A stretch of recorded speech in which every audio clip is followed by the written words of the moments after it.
Réussite, échec, succès, médiocrité, richesse, pauvreté. Tous ces mots sont forts et importants. L'un représente ce que tu veux et l'autre ce que tu redoutes. Les mots ont une importance extraordinaire et certains ont une vibration plus forte que d'autres. Voilà pourquoi certains se souviennent d'une fois où on les a traités d'imbéciles ou tout simplement de la première personne qui leur a dit « je t'aime ». Le pouvoir des mots est si grand que si vous répétez constamment à une personne qu'elle est incapable de faire une tâche, au final, cette personne finira par y croire et donc deviendra incapable de faire cette tâche. Et pour bien vous expliquer le pouvoir des mots, je dois d'abord vous parler du conscient et du subconscient. On va prendre une tâche toute simple. Si vous conduisez, rappelez-vous des premières leçons de conduite que vous avez prises. Eh bien, la première fois, vous avez du mal, vous êtes perdu. Vous ne savez pas comment conduire le véhicule et en même temps savoir où sont les commandes. Donc, en fait, vous êtes consciemment incompétent. Puis le temps passe, vous prenez des leçons et au fur et à mesure, vous devenez consciemment compétent. Une fois que vous avez votre permis, vous vous mettez à conduire, au bout d'un an, vous devenez inconsciemment compétent. Est-ce que c'est clair? Et pour les mots, voici comment ça marche. À longueur de journée, vous entendez beaucoup de mots de façon consciente. Et inconsciemment, il y a des mots à forte vibration qui vont vous marquer.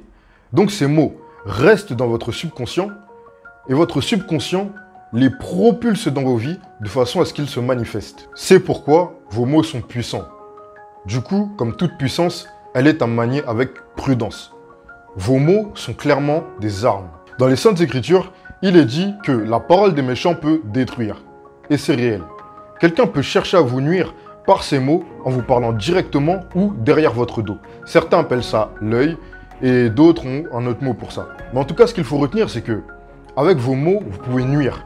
Ou sinon, vous pouvez être bon envers les autres. Vous pouvez également être bon envers vous ou vous nuire, si vous ne connaissez pas la puissance des mots. Donc, tentez d'être bon à travers les mots. Et pour ceci, j'ai 3 astuces à vous donner. Alors, premièrement, pour un être humain, il faut savoir que la phase de réveil est très importante. Du coup, je vous conseille de faire de la visualisation. Si vous ne savez pas de quoi je parle, j'en parlerai dans une autre vidéo. Et surtout, ayez de la gratitude. Soyez reconnaissant envers Dieu de vous être réveillé déjà ce jour-là.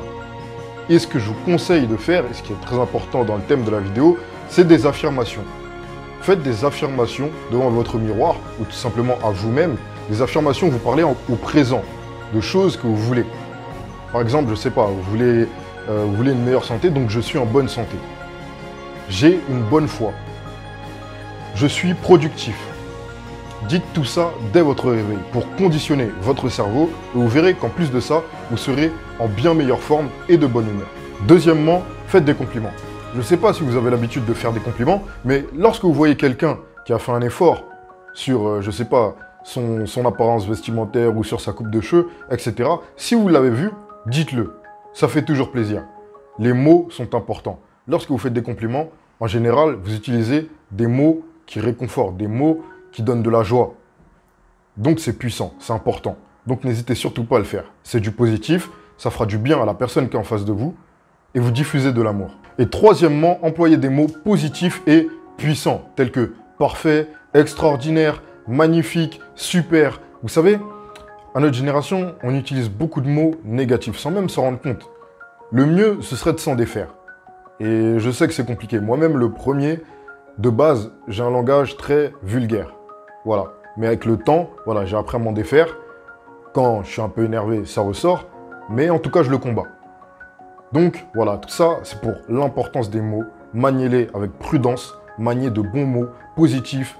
Ayez un langage qui est plutôt positif, qui dégage de bonnes ondes, qui diffuse de l'amour, plutôt qu'un langage de haine, un langage vulgaire et qui vous porte préjudice. Si le thème de la vidéo vous a intéressé, j'en parle plus en détail dans mon ebook La Vision des Grands, c'est le 2e lien dans la description. Et ne partez pas sans votre cadeau, les 7 étapes vers la grandeur, c'est totalement gratuit, donc c'est le premier lien dans la description. Si vous avez aimé la vidéo, bien évidemment, vous me laissez un gros pouce bleu, partagez-la en masse sur tous vos réseaux sociaux, sans oublier de vous abonner. Et comme je vous ai dit précédemment, j'ai commencé un nouvel Instagram, n'hésitez pas à vous abonner, à suivre ce que je fais, il y aura des citations, des vidéos, et voilà, du bon contenu. Donc, suivez-moi là-dessus. Et quant à moi, je vous dis à très bientôt pour une nouvelle vidéo.